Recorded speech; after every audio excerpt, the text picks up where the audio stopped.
GW once again.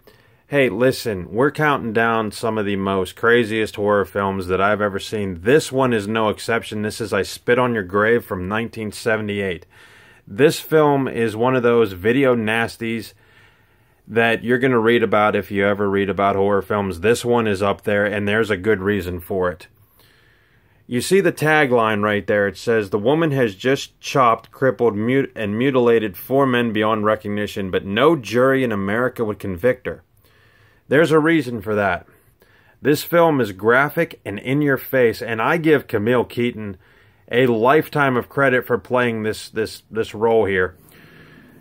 This is essentially a very hard film to watch, and it's one of those ones that would split genders down the middle because women can relate to this, men would be terrified.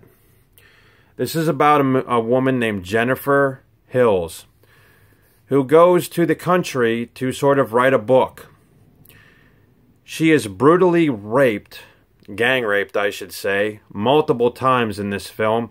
But then the film takes a crazy turn, and basically Jennifer decides she's going to seduce the people that raped her and dispatch them in very, very gory ways.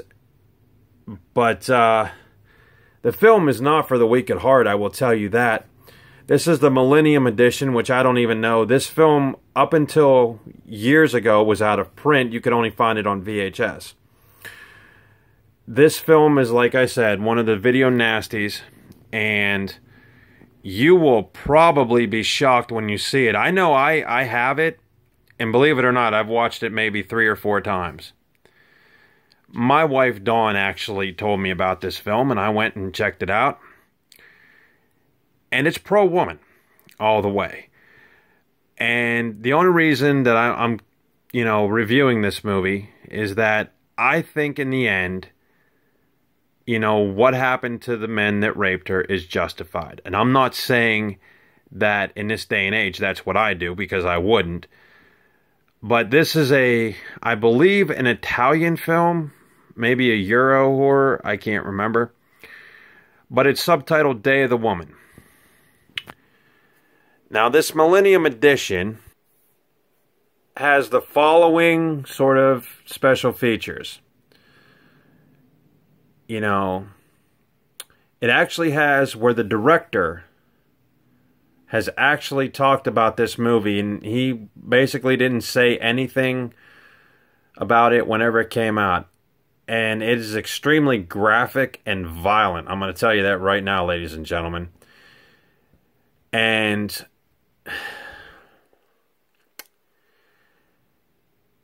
the only thing I can tell you is that once you watch this film, there you see the tagline for it, or the synopsis. Once you see this film, it is very hard to get out of your head. They did do a remake of this. I have watched them. Again, they are all pretty brutal to watch. But there are things worse than this that I probably will review. But basically, this movie is set aside because it actually not only shocks you and disturbs you, but it also has a place in horror cinema. Now, I really don't think that this film would ever be on TV because of the content. If it is, it would be highly edited.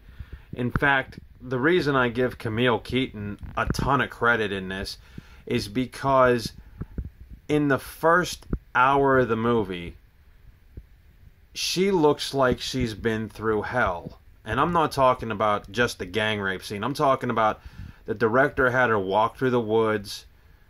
There was a choreographed sequence, apparently, in the movie where she almost got strangled by a phone cord. I mean, the woman has been through it all, and if that doesn't scream Emmy, I don't know what does.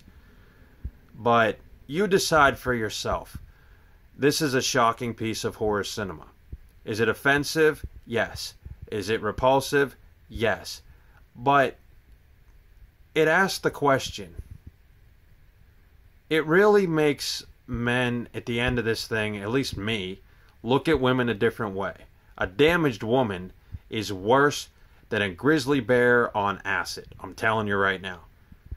So, from 1978, I spit on your grave. You guys decide what you think. And like I said, I have this movie, and I've only watched it a handful of times. And by the way, Alan Kelly, I hope you liked the review, because you got my wheels turning, and I dug this out for you. This movie is perfect for shocks, and it will truly disturb you. But again, I give all the people credit, even the people that do the gang rape are very convincing. And once you see the way she takes justice in her own hands, this is like a female death wish, actually, ladies and gentlemen, is what this is. Now, the remake, as I told you, was released. It spawned 3 sequels, but nothing can come close to the original. But I'm telling you right now, this thing is disturbing. If you don't believe me, go rent the thing and you tell me what's going on. Because there is a bathtub scene that I still am afraid to get in the bathtub with my wife. That's what this film will do to you. For what Jaws did to the water, this will do to asking women out on a date. So, with that being said, I spit on your grave. Ranks them on what? What are we on? 4, 5, 6 maybe? Anyway, check it out. And tell me what you think.